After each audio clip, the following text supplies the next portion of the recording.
Sir ये जो उनने मारा है मुझे, ये एक रोड से मारा, लोहे की रोड से मारा है।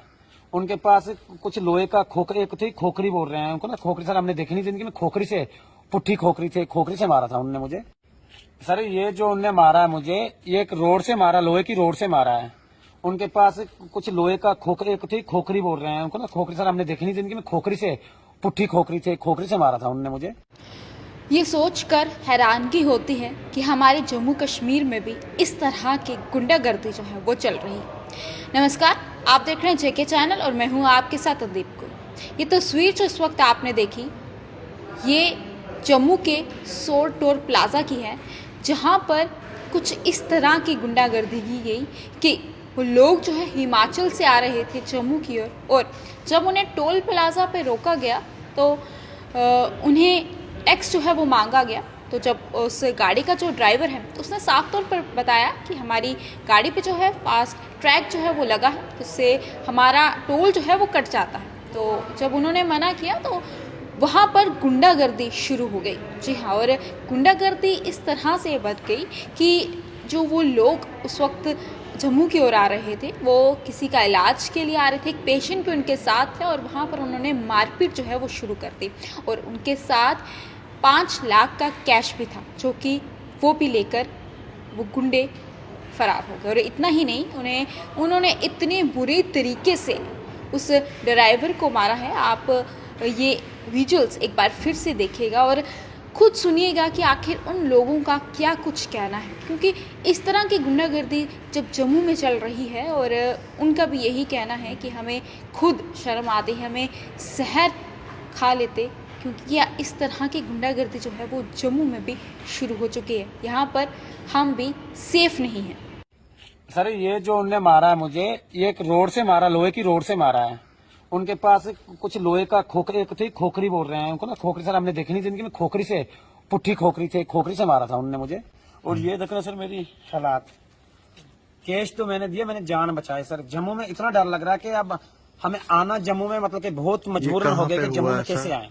ऐसा कहाँ पे हो गया ये सर टूल प्लाजा जो अपना सुरोला है, यहाँ पे हुआ कि जम्मू में। देखो हम हिमाचल से जेएंडके के लोग के, लेकिन हम रविंद्र राणा से यही रिक्वेस्ट करते हैं कि ये जो जेएंडके सरकार है, ये अभी मेरी ट्रीटमेंट हो रही है, अभी मैं गया नहीं हूँ गांधीनगर में, अभी मैं गेट के बाहर हूँ, लेकिन मैं रविंद्र राणा जी से यही रिक्वेस्ट करता हूँ और नरेंद्र मोदी जी से भी यही रिक्वेस्ट करता हूँ कि जम्मू में क्या आतंकवादी है या गुंडागर्दी चली है सर, कि एक गरीब आदमी को गाड़ी रोक के उस गाड़ी से कैश निकालना, मुझे इतना फील हो रहा है कि सर अभी अगर जहर होता मैं जहर भी पी लेता, इस लड़ाई से और इस मतलब के गुंडागर्दी से मैं जहर खा के सुसाइड कर लेता, मुझे कोई फर्क नहीं पड़ना था सर। मुझे बहुत शर्म आ रही है कि जेएंडके में आने से पहले तो वहां लोग टूल प्लाजा पे मारेंगे, फिर बंदूकें बताएंगे। एक लड़का पिस्तल लेके आया, पिस्तल से बोला, फिर मैं भाग गया, फिर उसके बाद उसके हाथ में एक खोखरी थी, खोखरी होती है सर, खोखरी से मारा मुझे। और मैंने बोला भाई पैसा जो कैश था, मैंने उसको बोला कैश नहीं ले जा, और उनने खोखरी से मारा मुझे। ये देखो सर खोखरी से मारा, ये देखो खोखरी का जो सर हैंडल होता है, उस हैंडल से मारा मुझे। देखा आपने कि किस तरह से यहाँ पर गुंडागर्दी चल रही है। ये एक जगह जहाँ पर ये सोर टोल प्लाजा है, जहाँ पर इस तरह से गुंडागर्दी हो रही है। और अगर बन टोल प्लाजा की बात करें तो आपको याद होगा कि वहाँ पर भी पिछली बार जिस तरह से वहाँ पर गोलियाँ चली थी, और ये हालत जो है वो जम्मू की बनती जा रही है। जी हाँ, और उन लोगों के साथ क्या कुछ हुआ जो वहाँ से आ रहे थे, उनके साथ पेशेंट भी था, और किस तरह से उस ड्राइवर को जो है पीटा है। और उसने भी साफ तौर पर जिस तरह से बताया कि हिमाचल से वो यहाँ पर आ रहा था, और क्या कुछ उनके साथ हुआ, उसकी पूरी उनकी जो कहानी है पूरी उन्हीं की ज़ुबानी जो है आपने सुनी। और हम भी यही चाहेंगे कि ये सब गुंडागर्दी जो है यहाँ पर कम हो। और इतना ही नहीं, साथ ही साथ उन्होंने जम्मू कश्मीर पुलिस का धन्यवाद भी किया कि वो सही समय पर यहाँ पर आ गए, क्योंकि कैश जो है वो लेकर तो वो चले गए, कैश हम फिर से भी कमा लेंगे, लेकिन किसी की जान तो बच गई। इतना ही नहीं, और जिनके साथ ही हादसा हुआ है उन्होंने ये भी कहा कि हम तो बच गए, लेकिन किसी और गरीब के साथ ऐसा मत कीजिएगा, क्योंकि हर एक गरीब की बहुत मजबूरियां होती हैं। आप जिस तरह से वो 5 लाख का कैश भी उन्होंने ले लिया, और अगर कोई और होता जो बहुत मजबूर होता, जिन्होंने बड़ी मुश्किल से किसी के इलाज के लिए ही पैसे इकट्ठे किए होते हैं, वो किस तरह से अपना गुजारा करते।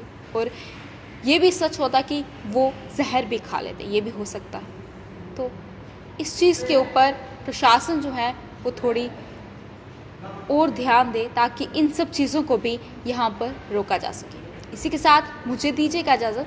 नमस्कार।